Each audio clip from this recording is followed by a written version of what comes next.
مسیح خداوند میں میرے عزیز بہنوں اور بھائیوں، آج ہم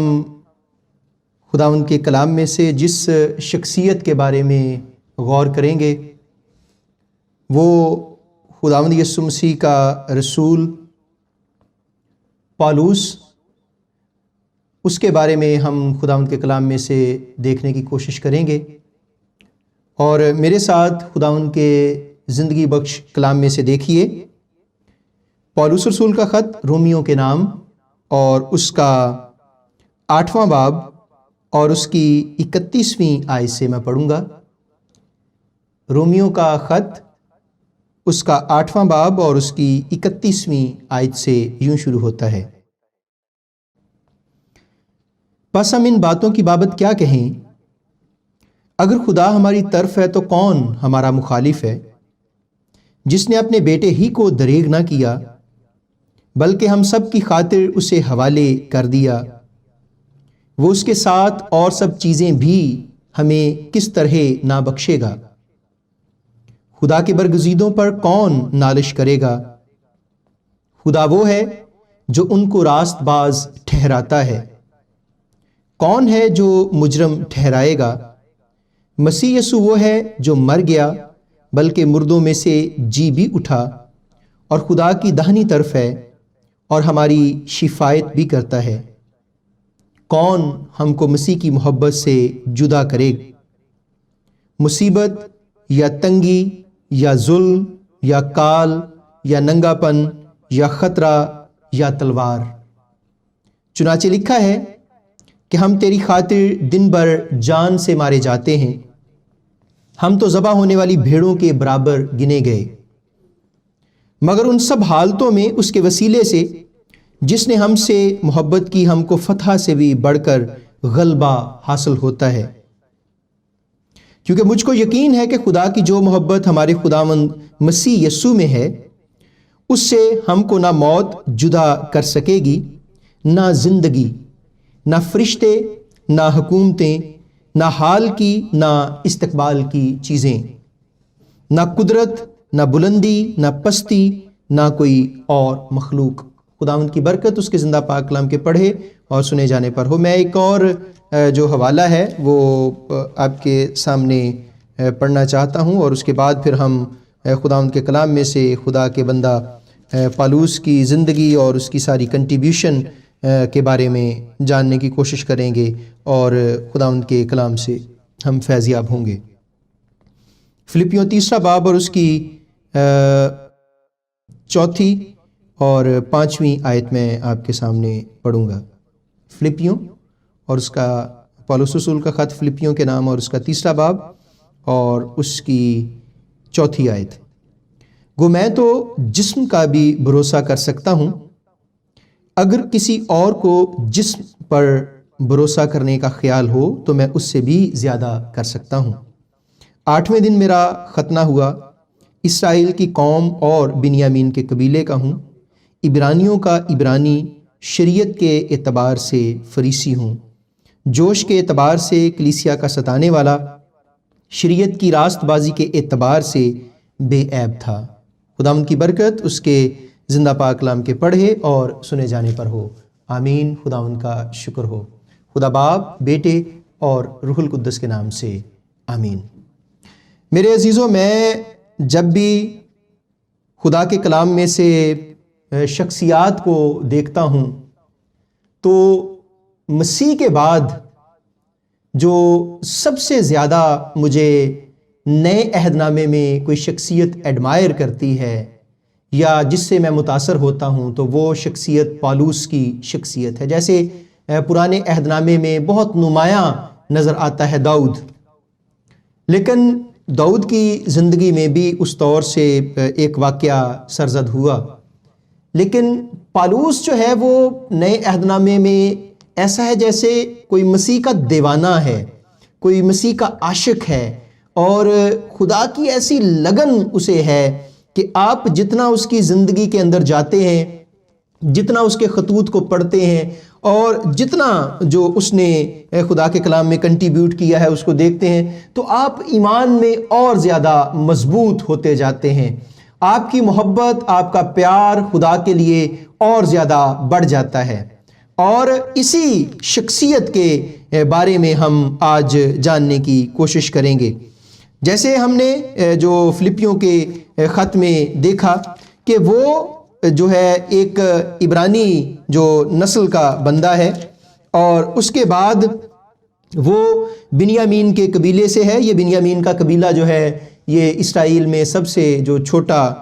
قبیلہ ہے، اور وہ کہتا ہے کہ میں شریعت کے اعتبار سے فریسی ہوں۔ فریسیوں کی 7 جو تھے وہ سیکٹ تھے یا 7 ان کے فرقے تھے، اور ان میں سے ایک جو فرقہ ہے اس کے ماننے والا پالوس رسول ہے، اور وہ کہتا ہے کہ جوش کے اعتبار سے میں کلیسیا کا ستانے والا ہوں، لیکن شریعت کی راست بازی کے اعتبار سے میں بے عیب ہوں۔ یہ بہت بڑی بات ہے جو پالوس کہہ رہا ہے۔ اور اس کے بعد جب ہم اس کی جائے پیدائش اور اس کے جو تعلیم کے بارے میں دیکھتے ہیں تو وہ اعمال کی کتاب اور اس کا جو 22واں باب ہے اور اس کی 3 آیت ہے، تو خدا کے کلام میں جب ہم اس کی 3 آیت پڑھتے ہیں تو اس میں لکھا ہے، میں یہودی ہوں اور کلکیا کے شہر ترسیس میں پیدا ہوا، مگر میری تربیت اس شہر میں گملییل کے قدموں میں ہوئی، اور میں نے باپ دادا کی شریعت کی خاص پابندی کی تعلیم پائی اور خدا کی راہ میں ایسا سرگرم تھا جیسے تم سب آج کے دن ہو۔ اور ترسیس کے بارے میں جو اس کی جائے پیدائش ہے اور جو اس کی تعلیم کی جگہ ہے، یہ وہی جگہ ہے جس کو جو یونا ہے وہ بھاگ گیا ہے۔ اور کلام مقدس میں جب ہم اس کو دیکھتے ہیں تو یہ ایک ایسا علاقہ ہے اور یہ ایک ایسی جگہ ہے جو ایک جزیرہ ہے، اور اس میں جا کے جب یہ ساری کی ساری چیزیں دیکھتا ہے، اور وہ علاقہ جو ہے جو سمندر کے کنارے پہ ہے، اور ادھر کو وہ جاتا ہے، اور خدا کا بندہ جب گیملیل سے یہ تعلیم پاتا ہے تو گیملیل جو ہے وہ ہیلل کا جو شاگرد ہے، اور اس کو ایک اتھارٹی مانا جاتا ہے جو یہودیوں میں، اور اس میں ہیلل اور جو شمائے ہے یہ 2 اسکول آف تھاٹ ہیں۔ اور گیملیل کے بارے میں یہ کہا جاتا ہے کہ یہ ایک ٹانگ پہ کھڑے ہو کے پوری شریعت کو پڑھ دیتا تھا، اور اس سے مراد یہ ہے کہ اس کو شریعت پہ اتنی کمانڈ حاصل تھی، اور پالوس فخر کے ساتھ اس کو کوڈ کر رہا ہے۔ جیسے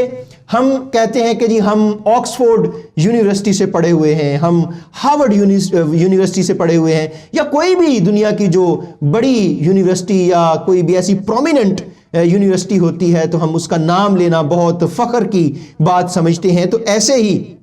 یہودیوں میں جو گیملیل تھا وہ ایک اتھارٹی مانا جاتا تھا، اور وہ بڑے فخر سے اس بات کو بیان کر رہا ہے کہ میں جو ہوں وہ گیملیل کا شاگرد ہوں اور میں نے وہ ساری تعلیم پائی ہے۔ اور پالوس کے جو والدین ہیں، پالوس کے والدین نے اس کا جو نام رکھا ہے وہ ساؤل رکھا، اور ان کی خواہش یہ تھی کہ یہ بچہ بڑا ہو کے بڑا آدمی بنے گا، اور وہ واقعی بڑا آدمی بنا بھی۔ اس نے شریعت پہ عبور حاصل کیا، وہ ایک کٹر یہودی تھا، ایک راست باز یہودی تھا، ایک جو شریعت کی پابندی کرنے والا جو فریسی ہے، اور ہر طرح سے وہ خدا کے ساتھ بڑی اپنی اس جو ریاضت میں جو یہودی طرز زندگی میں ہے اس پہ چلتا ہے۔ اور ساؤل کا جو مطلب ہے وہ ہے بڑا، عظیم، اور وہ بڑا اور عظیم بنا بھی، اور وہ کلیسیا کا ستانے والا ہے جو کلام مقدس میں ہم پڑھتے ہیں، اور وہ جو ایک اجازت نامہ ہے وہ لے کے جا رہا ہے کہ میں جو سارے کے سارے مسیحی ہیں جو مسیح کو مانتے ہیں، میں ان کو باندھ کے لے کے آؤں گا، اور ان کو میں سزا دوں گا، اور ان کو میں مار دوں گا، ان کو میں قتل کر دوں گا، اور وہ چاہتا ہے کہ مسیحیت جو ہے وہ دنیا سے ختم ہو جائے۔ اور یہی وہ واقعہ ہے جو اس کی لائف میں ایک ٹرننگ پوائنٹ بنتا ہے،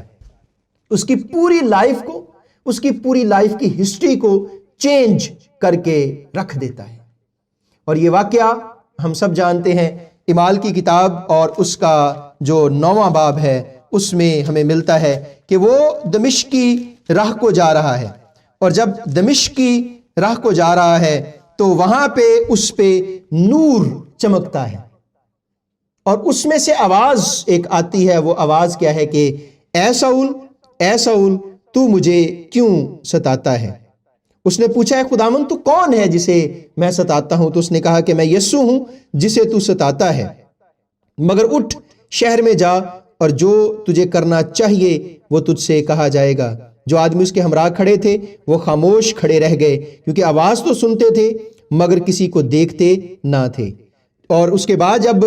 ساؤل نے آنکھیں کھولی ہیں تو ساؤل کو کچھ دکھائی نہیں دیا، اور پھر کیا ہے کہ 3 دن تک نہ دیکھ سکا اور نہ اس نے کھایا نہ پیا۔ اور کچھ جو مفکرین ہیں